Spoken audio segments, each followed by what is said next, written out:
Right, now, before we start, if you can tell us who you are. Who I am.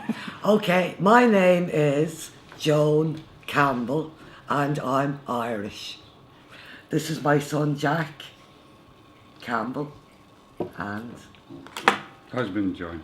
Husband John. Okay, so John, he's amazing as well, does loads of work. Yeah. And also, some of you may remember, probably not you new people, but going back before we did Vax, you and your son made a beautiful woven ornament. yes, willow fish. It was raising money for the Autism Trust. That's and right. It was a real example of talent.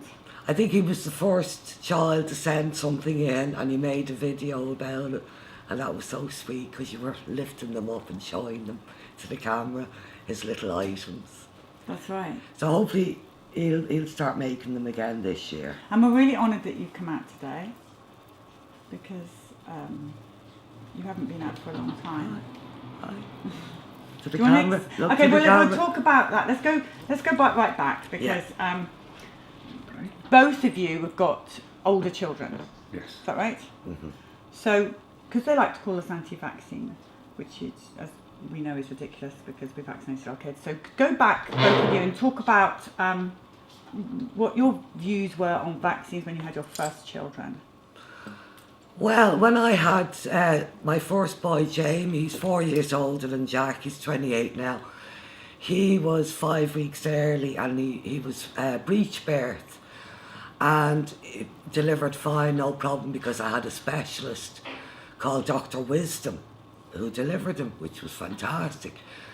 Afterwards, they wanted to give me the rubella jab and I said, rubella? No, I had that when I was a teenager. It's okay. No, thank you. So I went home with Jamie. Jamie was fine after his first 2, 3 and 4 months vaccinations.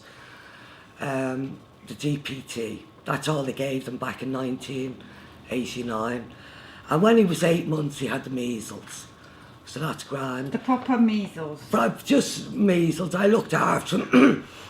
My mum said keep him indoors, make sure he doesn't get too much light and, keep his temperature down. So he was grand. So 8 months old. 8 months old, he got the measles.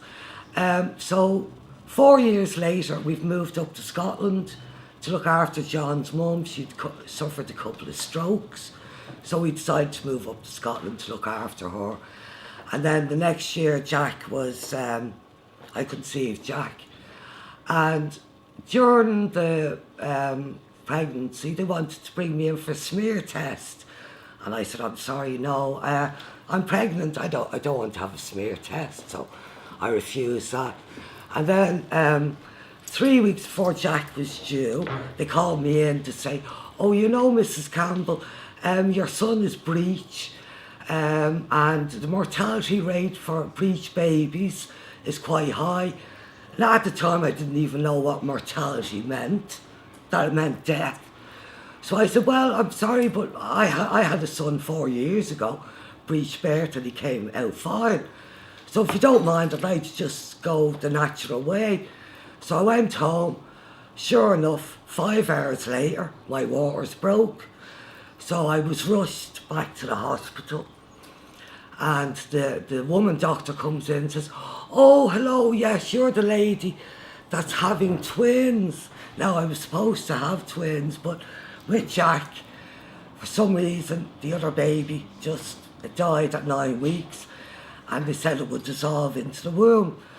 So when she came in and said to me, oh, you're having twins, I thought, oh, holy God, I'm in a place they don't even know. They haven't got my proper records. So I was very uptight. And I remember lying back in the bed, and then this man came in and he said, hello, I'm your doctor. And then he looked at me and he said, you didn't happen to have a boy 4 years ago, breech birth in the Westminster Hospital, did you? And I went, yes, I did. He said, hi, I'm Dr. Wisdom. So my 2 boys were delivered by the same breech specialist. So I felt I was in the best. And his name was Dr. Wisdom? Yes. So I need a drink of water. I've been talking for 22 years, I'm hoarse. So that's grand. So it comes to the 2 months in Scotland, they might have given him the vitamin K. They didn't tell you they were giving it to him, but, you know, as far as I was concerned, and they were doing to me, it was grand, you know. You were in their care. So, went home with Jack the next day, or a day and a half later, and then the 2 months he had his DPT, 3 months he had his DPT, but in the meantime, I'm bringing him back to the doctor for cough medicine, antibiotics, diarrhea. So when it was for his, maybe it's different up in Scotland to England, but it's 2, 3, 4 months to give the first injections. So when he was 4 months, I thought this boy isn't well. And that was the only thing I knew about vaccines, that if your child is not well, do not bring them in for a vaccine. That was the only thing I knew about, you know, the safety of vaccines or whether they were safe or not. So I delayed it for a month. And then when Jack was 7 months, we actually think he had the measles, because when I got his notes, his medical notes, and that's one thing all you parents out there should do, is get a copy of the medical notes of your children from when they were born right up to now. And then I noticed there was a question mark after the measles, so, well, that was just left. So I got to, Jack was 14 and a half months, and the doctor said to me, Dr. Keddy, a lovely man, great doctor, great sense of humour. He said, he's due his MMR, and if by any chance he has a prolonged crying fit, bring him back in to see me. I said, fair enough. And Jamie at that time was 5 and a half, ready to go to school. And I said, oh, does Jamie need his MMR? And he says, no, he doesn't, because Jamie had measles at 8 months. So that was grand, left it at that. Well, I brought him in for the MMR. I remember signing the form.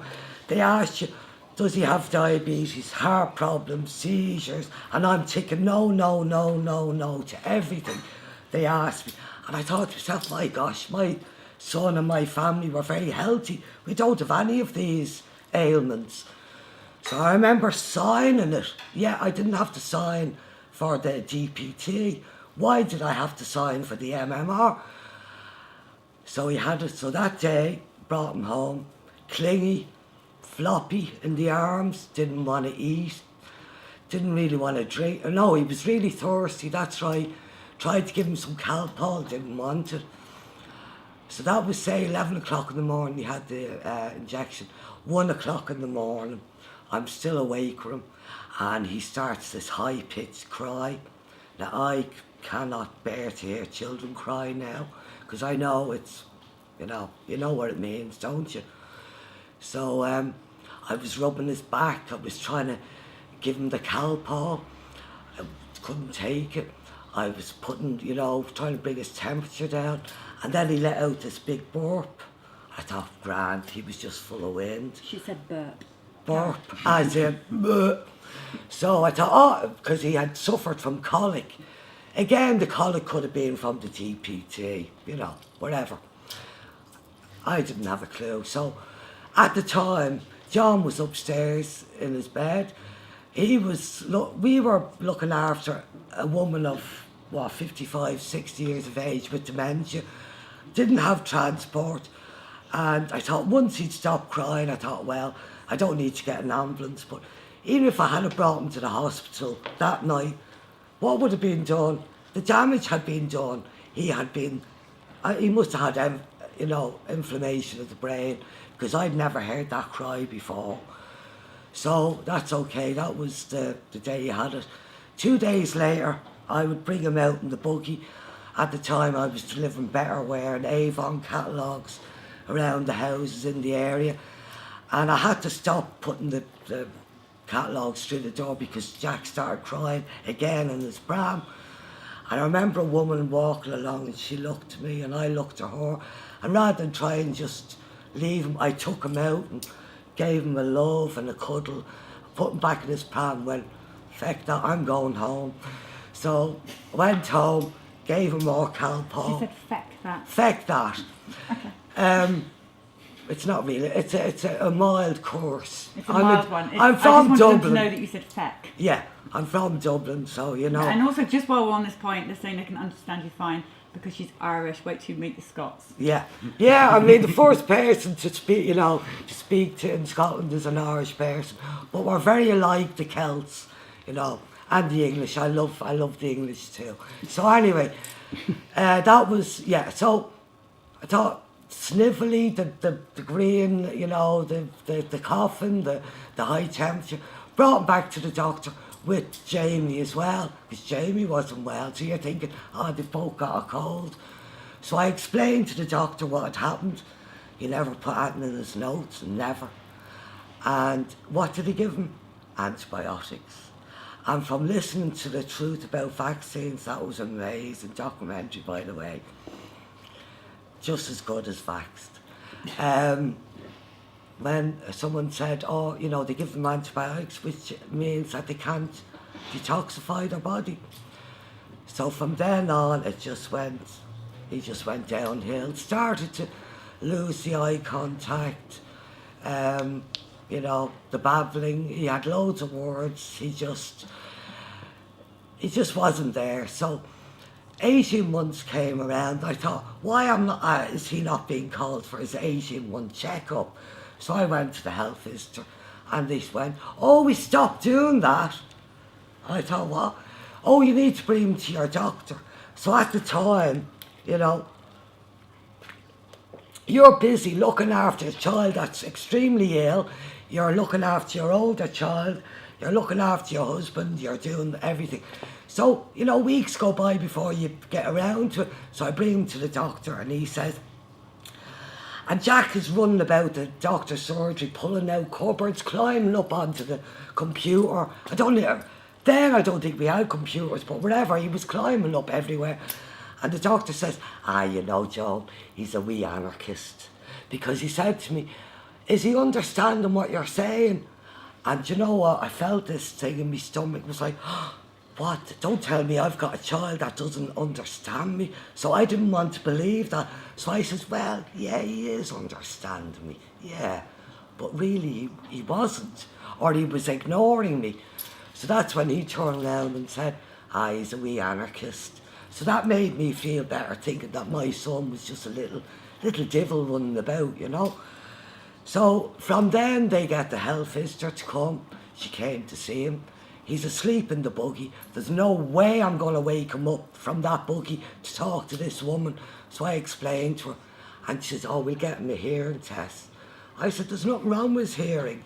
I said, he may not look when you call his name, but if the EastEnders music comes on, he runs out from the kitchen or wherever he is to listen to it. Or if you're opening a packet of crisps, he'll hear that. But anyway, you had to do it. So we bring him for the hearing test. I had 1, 2, 3 hearing tests before they end up having to do it under anaesthetic, because I brought him to the hospital and he just couldn't manage, It was just too much from trying to... How can you do a hearing test under anaesthetic? No, before the anaesthetic, they were trying to do a hearing test, shaking this and shaking that, whatever. So they said, look, it's, we need to do it under anaesthetic. So I bring him into the doctor, and nothing against men with turbans and beards, but this guy had a turban and a big beard. Jack walks in, totally freaks out. And he says, yes, I see we have a wee problem here. He will have to. So got that done. Of course, that took time. Bringing Jack into the hospital the next time, he hated anybody in a white coat. He hated anywhere that was, like big buildings and noise. It just freaked. And they always wanted to come over and explain what was going on, what was going to happen next. And I said, look, excuse me, if you don't mind, we know what's going to happen. I'm going to take Jack for a walk in the buggy, because you've got a child that has no clue what's going on, still is vaccine injured. We don't know. We're trying to find out why is this boy the way he is. Again, do that. Normal hearing. So what happens then? I need to check my notes because I'm going back 22 years. So they refer him to a speech therapist. She was the best thing that happened. She was able to go back with Jack go back to the 14 months and start working with him as if he was 14 months. But at this point, he's 3 years of age. So she was teaching him things like popping bubbles. And I went, but like that's baby stuff. And she went, no, by him popping bubbles, he's learned how to point so he can point to things that he needs. And that's how you had to go right back. So that was he was diagnosed having autism in 1997, and then he started nursery. That's when I met Jackie Fletcher from Jabs. I thought, oh gosh, I'm not the only one. So in 1997, before I ever heard of the brilliant Dr. Andrew Wakefield, before I ever heard of him, I started proceedings in Scotland against Merck and Company for medical negligence. 97. Because I wrote to my doctor and I said to him, I said, I hope you don't mind, but I am taking, the company that gave my son the vaccine to court. Nothing against you, you're only doing what you're supposed to do, but I'm just letting you know that's what I'm doing. So I had legal aid for 3 years, and in that time I got in touch with Bill Welch, who's going to be on tonight with you, hopefully. He was a granddad of a parent of a boy with autism. So he was calling me to do articles, TV, radio, newspapers, letters to the BMJ, all that, and he just kept going over what we knew, basically. I can show you a picture of Jack before he was vaccinated. That's him and his brother. Oh, this is him here. Yeah. Let me see again. That's him and his Look at him. his buggy out in the garden, a beautiful big garden we have, right? And another one. Oh yeah, the two of them together, I love being together. Look, both looking at the camera, happy, smiley. And look at this one. A few months later, I hired a caravan for a week. Look at him. Look at that. Oh. My hands are shaking. And then in his nursery, I had him in 3 different nurseries. And then I had to take him out because instead of playing with the toys, all he wanted to do was open and shut the doors, climb under furniture, climb over tellies. So what I used to do was drive around. No, I was walking at the time. I never drove till I was 40. I would walk for playgrounds because that's all he wanted to do was run, climb, and wherever. You can talk about what he was like when we brought him out. Oh, it was terrible to us for about 5 years. He'd climb everything he came across. He would walk along it. As soon as he got away from your hand, he would climb onto cars and go right over the car, and then over the next car, and the next car as you're walking down the street. A 6-foot fence meant nothing to me. It was over in 2 bounds. So what you're saying is he's a climber. He climbed over cars, over a 6-foot fence, It's meant like- nothing to him. Yeah, terrible to us, but he's getting faster and older as he's growing up. But what he used to love jumping on me. And he was that quick. If I had just turned away and I just see something at the corner of my eye, I would just see. And he's climbed up on a wall and he would just throw himself at me. So no fear of danger. None whatsoever. He would run between parked cars, straight into the roads, you name it. He'd climb telephone boxes, anything. Oh, you wouldn't believe what I've Right up got. to about the age of 7. So, that was 1990. Sorry, John. Loving Mum Joan set for sponsored climb. This is Joan in the paper, peeps. Yeah. That was 1998, November, right? So we did that so that John could go to America to do the Sunrise programme. And that was the best, that was a good thing. I also got my doctor to send a letter to the Royal Free to Simon Moore because I wanted Jack checked out in 1998. John went to America in 1999, and I phoned Wakefield's secretary because I hadn't heard an appointment back. And they said, oh, we never received anything, we should have. So in 2000, Andy Wakefield wrote to me and said, I'm sorry we never received your reference from your doctor. If you can get him to refer him again to the hospital. So we did that. So from 2001, Jack attended the Royal Free. Now, he wasn't as bad as other children, but there was inflammation in the colon. There was, you know... He was impacted. He was impacted, basically. So then it was around 2000... Yeah, there was a march in Edinburgh, Bill Welch. We were marching in Edinburgh. All the articles were in favour of us. From 1998, 1998 to right up to 2002, right? These are all the MMR parents talking about in court battle for triple jab come, MMR risks covered, MMR doctor denies child experiment. I was right to cast out on MMR safety. MMR safety test flawed and invalid. Right?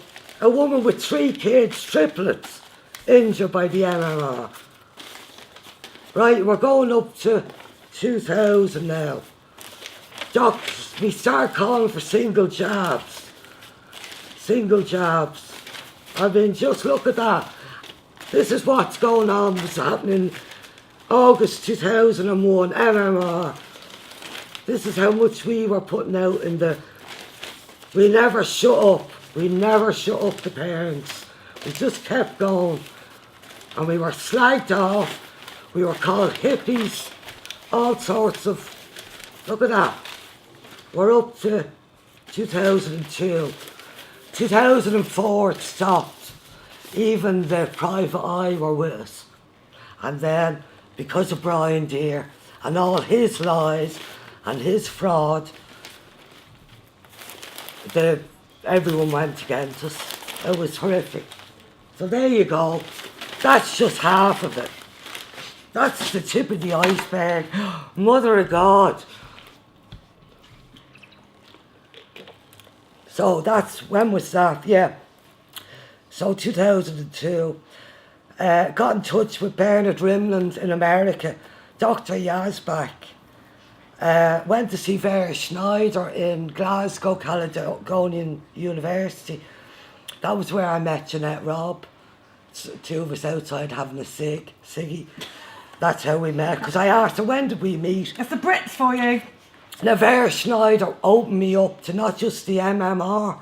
She opened me up to SIDS and the cot deaths. So that was unbelievable. 2003, march in Glasgow, another march. And who was it? Someone says, oh, speak up, you haven't got a mic. And my older son, Jamie, goes, Mammy doesn't need a mic. Sure, if you hear, they'll hear her in Ireland. So anyway, Jack is sent for an EEG because he starts having seizures.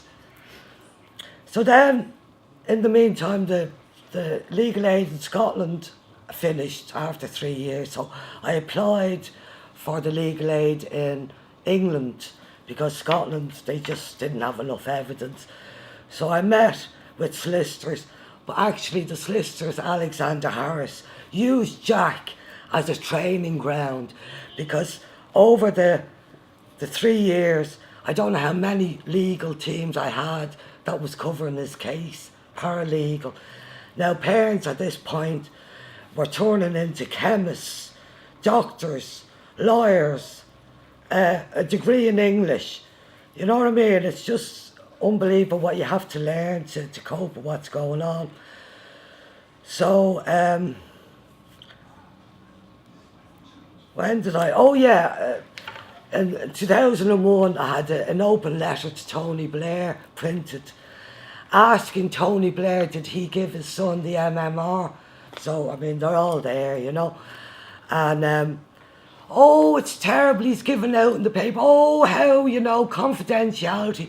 My son's records are confidential. Blah, blah, blah. Lies, lies, lies. As far as we know, he brought his son over to France and got the triple single jabs because his sister-in-law was, a homeopath, vegan, whatever. So that was, the open letter. It's back, solicitors. Yeah, 2004. So when the legal age was taken off 1,500 families in 2003, we appealed, so many of us appealed out of that. And John and I had to fly down to London. You'd fly down in the morning from Glasgow and you'd attend the High Court, Supreme Court, you'd stand up and say your bit and then fly back that night. And I'll never forget the time I went down on my own. Flying back for the Air's flight, I cried all the way home. Just tears. And the guy sitting beside me must have thought, who the hell is this woman? What's wrong with her? But it was just like, you knew every time you opened a letter from the solicitors or from the courts, you knew it was going to be bad news. You knew another door was going to be shut in your face. But you found the strength. And what I say is, before you do anything, pray for guidance, because we're here because of the beautiful Lord and light. And we are the light, fighting the darkness. And don't let anyone tell you otherwise. So when we tried to appeal and we didn't get it, they said, oh, don't appeal if your son or child just has autism. Oh my God. So Jack was having seizures, so I thought, well, I'll go down that route. Didn't matter. It didn't matter. So what happened was, one of the parents that was appealing was a barrister, Jennifer Horn Roberts. So she said she was going to do pro bono. She would try and appeal the decisions with us for, without getting legal aid. So we called ourselves the MMR 10. There was 9 families. And of course, one of the families had 2 children. That was Isabella Thomas, who you spoke to yesterday, the day before. So with the MMR 10, we would, again, how many families from Scotland? There was a few. There was Angus Files and us. Where is Angus Files? Angus Files from Oban. He lives on the west coast of Scotland. He's a great guy. He's loads of petitions to the Scottish Parliament and all, So for about 3 years we were trying to sue the Legal Services Commission, and you just wouldn't believe it. And in the meantime, the solicitors are writing from the UK court case. They're writing to us saying, if you don't stop your legal proceedings, we're going to basically sue you in court and take everything. If you lose the case, you're going to pay the costs. So we went, you're not going to scare me. I felt right was on my side. But because I had Jennifer Horn Roberts, she's from the Chambers, Temple Chambers, right up there in the legal profession. And we went as far as the European Court of Human Rights, and again, blocked again.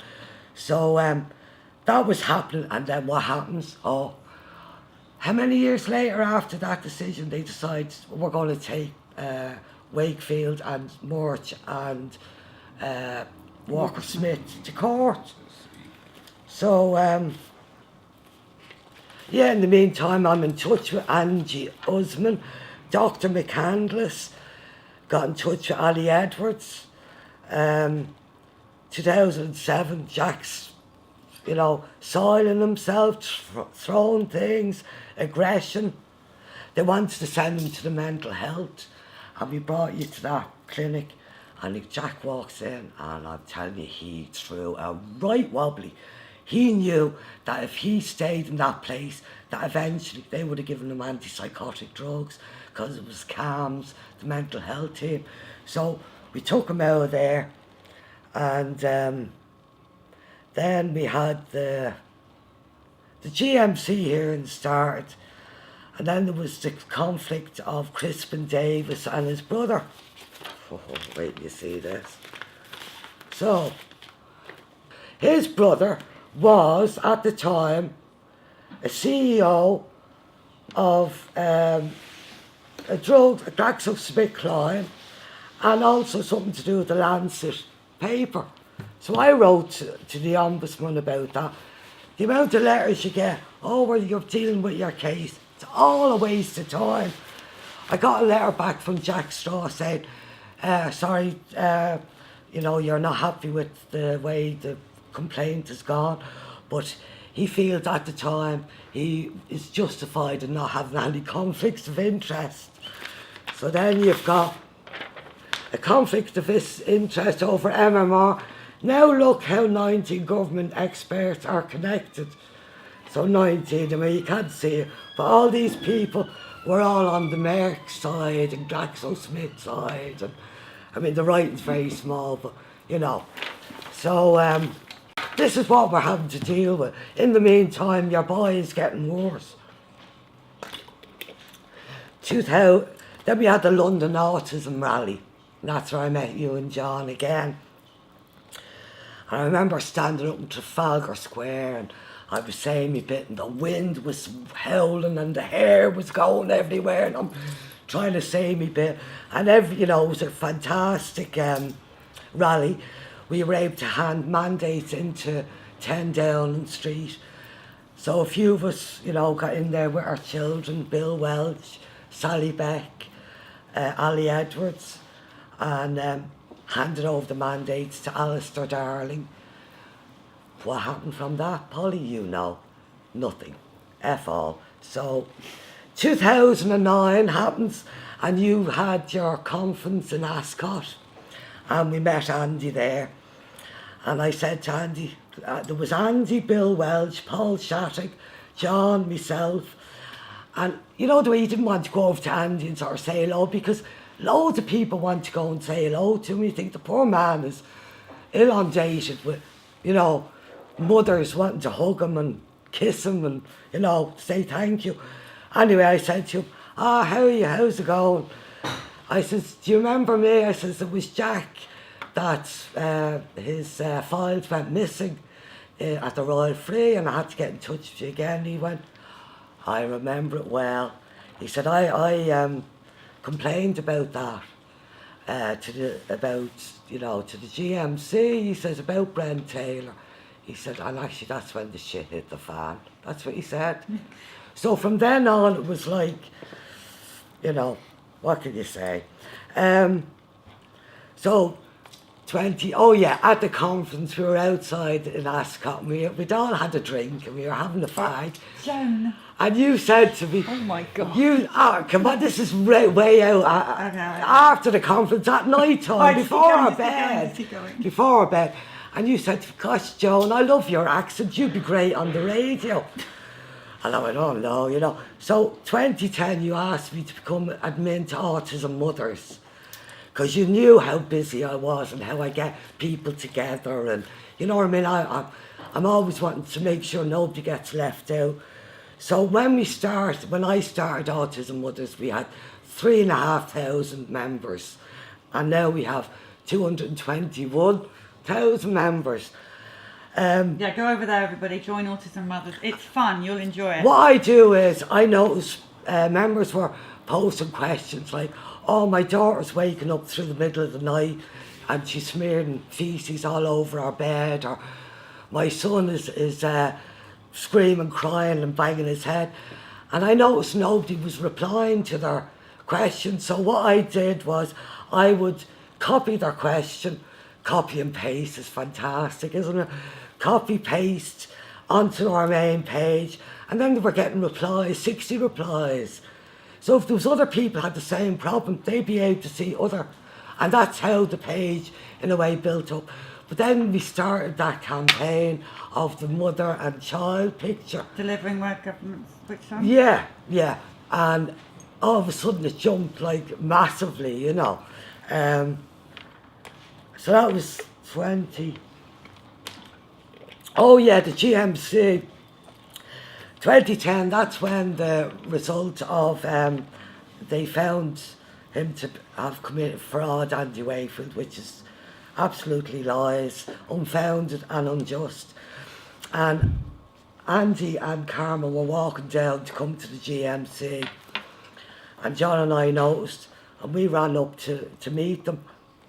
John went like that to stop all the photographers from really barging into Andy and Carmen. And I went behind with me scapegoat. My scapegoat. Is that the original? Banner. That's the original. Right? Yeah. So I'm like that. And I'm holding that. And next minute, Brian Deere comes in from the left into Andy, and I can't actually quite remember what he said, but it was something like, got you now, you know. Feminist. It was feminist. And I thought to myself, no way. And I just got the banner and I wrapped it around. Didn't just put it in front of his head. I wrapped it around his face, right? So we started doing that, and he actually broke the banner. And then after, I pulled it away, I thought to myself, oh my gosh, what have I done? So rather than put the onus on me, I went, get this man away, get this man away. So a policewoman and a policeman grabbed Brian Deere and took him away. So yeah, that's my, another time when he was being interviewed in court, and the Sally Smith, the QC, she says, what are you? Are you a researcher? Are you a doctor? What are you? And I went, I was listening to all that in there, right? And I went, where is it? Well, it's a letter that I'd got from Andy to say, sorry you never got the... I've got letters from... That's all right. Yeah. I stood up in court and I went like this. Excuse me, can I interrupt? And they all looked at me, and before they could say, no, you can't, I said, I've got a letter here which says exactly who Andrew Wakefield is, what he does, and that it's not his clinic, it's Simon Morch's clinic. Would you like a copy? So I think Andy was appreciative of that. So patronising. This is a man, a family history of doctors, and you know what I mean? And the way they were treating him was just diabolical. So I brought this picture of Jack, thinking Jack wasn't going to come today. Yeah, talk about that. Because Jack had to have something like 9 teeth out. One of his wisdom tooth was growing in wrong, and the next one, and because he'd fillings over the years, they'd gone wrong. So, we weren't sure. The only way he can get dental work is he has to go under a general anaesthetic. It's the only way. He doesn't open his mouth fully, and his teeth are growing in all wrong, and anything that was going to be a future problem, they had to take it as well. And he was brilliant. And because he's been in bed, you said, for a long time. Yes. He's had to wait about 5 months for this to happen. Yeah. He was in bed, I think, because he was in pain. I mean, I had to give him, painkillers, ibuprofen, paracetamol. But before that, you thought, is it because of his seizure medication? Is it something happened to him in where, his centre or whatever? But it's touch and go. It's a guessing game, isn't it? Because he's non-verbal. Because he's non-verbal. Yeah, he's very good at a poker face as well. So. But I mean, the anaesthetist says he was so sweet and he was so cooperative, and I said that's because he gets a lot of love and attention, and I make sure the food he eats, and you know what I mean. Any chance I get, I'll say it. So 2011, Jack left school, went to a centre. 2012, all I've written down is no oomph left, shattered. 2013, I'm busy with my business because I'm a basket maker and I weave baskets. And say the name of your basket weaving. ScottishWillow.co.uk. ScottishWillow.co.uk. Check it out, people. That's my business, so busy with that. And then 2014, again, I needed a break. I was still doing Autism Mothers, and I wrote a play called A Dub's Tale. A dub is short for a Dubliner. So if you're a real dub, you come from the city of Dublin. So I wrote a play called A Dove's Tale. It was about the 1916 Rising. So that took me away from, you know, it gave me a bit of ease. And is that okay? Yeah, carry on. It just, you know, gave me a bit of light relief, basically writing that. But I was also busy with trolls like Dorrit Reese, Orac, LBRB, you know, the trolls, like, they're just do your head in. So 2015, I tried to vaccine injury case again with the government, and that was shut down. So then we were having the election in England for the English election. Yeah. And I stood up in the audience because they picked my question. And first of all, I said, I would like the audience and the panel to put their hand up if they know, if they have a child with autism or they know anyone who has a child with autism. And would you believe most of the people put their hand up? And the guy that was chairperson for the meeting went to the panel. And I said, excuse me, I'm not finished. I haven't asked my question. I said, do you not think that that is alarming? That everyone knows nearly somebody with autism. When 20 years ago it was 1 in 10,000, now it's 1 in 54, right? And my question is, to each on the panel, is autism mentioned anywhere in your manifesto? I mean, there's me at a political meeting, you know. So they all had their wee bit of say, and the SNP guy was great, John Nicholson. He said, Mrs. Campbell, send me the information you have. But, you know, the other people were, oh, it's down to better diagnosis, it's this, that. I said, it's not down to better diagnosis. I said, there's no way you can hide, you know, older adults that are still in nappies or whatever. So, you know, 2016, John joins Periscope, and that was fantastic. You joined Periscope? Yes. I'm Carecrow. Carecrow. I'm Carecrow. He's a Periscope peep. Where was I taking this on from?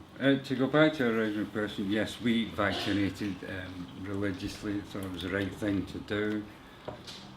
Our first children, didn't seem to be a problem at all. We'd all get our vaccinations, but when we noticed with Jack, there was an increase on the schedule. And of course you've heard the story about the MMR with Jack and how he reacted. But this is then you start looking at the schedule, and I was always one for religious on the vaccines. Speak up, John. Speak up and slow and loud. Yeah. I had a mother who was funny about vaccines. She was a bit iffy about them. She was always really concerned, and I remember me as a child just saying, I'll be fine, I'll be okay. And I was. And hearing stories and other stuff as you're growing up, I would hear other stories with vaccines, but again I was one of these people who thought, well, I'm okay, I've had them, I seem to be okay. Or so I thought. I never really noticed any reactions other than I maybe didn't feel okay or whatnot, or so I thought. So I was actually watching the Vax video, and when he brought up the subject of eczema, or eczema, whatever you would call it, I thought to myself, I had a bad bout of that. This only happened to me once in my life that I got eczema. Basically, I'd moved to London, I'd cut myself shaving, and this cut would not heal, and it spread right down my face, right across the face, right down my neck. It was weeping all the time, very sore. Crustaceans were forming. I thought, this looks like something out of The Fly. But eventually, the doctors didn't know what was wrong, sent to hospital. a specialist had to come from France to see us, or he was in France, and I had to wait to see him. They checked us out and said, oh, you've got eczema. I was like, okay, how does that happen? We don't know. We don't know. You either get it in childhood and it can disappear as a teenager, or you can get it as a young adult and you've got it for life. But we think it's tied to anxiety or something like that. So thought myself, at the time I thought, well, I've just moved to London, could be that. Put it aside. But as I say, watching the video again, I thought again about this eczema that I had. Well, after the face had been controlled, I just had to use a water-based soap and just keep away from everything. And gradually this went away, but I still had the inner joint itching. But that went away after a year, and I've not had, and that was in '82, and I've not had another episode of it whatsoever. And I thought, well, why am I mentioning this? A few weeks prior to that, it just dawned on me I had 5 vaccinations, because I was going to travel to India, but I only got as far as London. So I had 5 vaccinations spread over 2 weeks. You had 5 vaccinations spread over 2 weeks? Yeah. Do you know what they were? No. They were what was recommended for travelling to Africa in that time. Africa. I mean, there would have been a yellow fever, maybe rabies. There would have been a hep something or other. A hep something, possibly. Yeah. Okay, so what happened? That's what happened. It was a few weeks later I cut myself shaving. So I see, the other way around. Okay. Yeah. Got it. So So what do you think about vaccines now from watching all these stories on Periscope? frightened of them now. Inherent trypanophobia, that's what it's called about. On reflection, when I realised that, looking back, I had vaccines that had a reaction, and I looked back again. In the 90s, I was doing a lot of engineering or construction work, and I'd get cuts, bruises, burns, all sorts of stuff, and I was getting tetanuses all the time. It was just popping in. Every time you went to hospital, cut yourself, they'd give you a tetanus. And I remember around about the mid-80s, they would ask me, have you had a tetanus? I said, I've lost count the amount of tetanus I've had. I said, oh, you probably don't need another one. But during that period, over that period of time in the 90s, I was catching every cold that was going. Everything. Yes, and if I had a cold, I'd get it for 3 weeks, I'd get rid of it. Next month, got it again. Same thing again. And it went on for years then. I just feel it's the vaccines that bring down my immune system. You know, we seem to have to. Do you need a toilet? Do you want to go? Again, Back in a I minute. went. Do you need a toilet? No, So okay. it's Okay. I don't know, I don't know if I want to mention that. But stupidly, I went and took a Hep B about 3 years ago. Why did you do that? Because they also found out that I'd had Hep C for over 30 years, just recently. I went to an optician's, they said you should get your health checked out. I went and got my health checked out, they found out I had Hep C for over 30 years, but it's down actually. Well, actually they found out I had Cirrhosis of the liver. found out I had cirrhosis, and then they went to check out what was the cause of that, because I'm not a heavy drinker. And they found out it's Hep C, and when they looked at that, it's round about, would you believe, when I had the vaccines. It's round about that same time. So it's that or 1 to 2, and we're just not It's sure. either that or it's a 2 we got the hepatitis Or C something from. else I don't know about, but yeah. All right, well, we're being hurried. It's apparently Yeah. 4 stories waiting. I just want to show you, Jack, your love. You ready? Now you see, you've got hearts coming in here. Oh, look. Look at all those hearts for you. Oh. Look how much they love you. Yeah. Oops, look, Ah, look at all thanks. those. Yeah, Wave. that's for Go, you. thank you. That's love for you. Ah, it's sweet. Look, rainbows and everything. green hearts, because you're half Irish. Thank you all, thank you peeps, love you.